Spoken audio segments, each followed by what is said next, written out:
ভালোই বাঁধিয়েছেন, কেউ একটু যত্ন নেয়নি।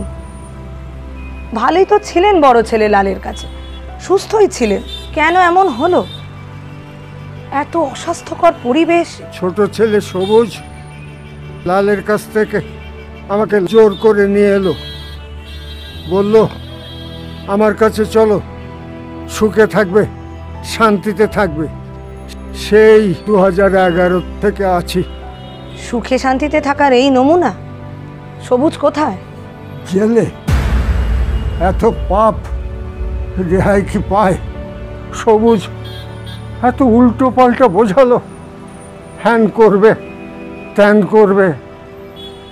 লাল বুঝিয়েছিল, বারণ করেছিল, শুনিনি।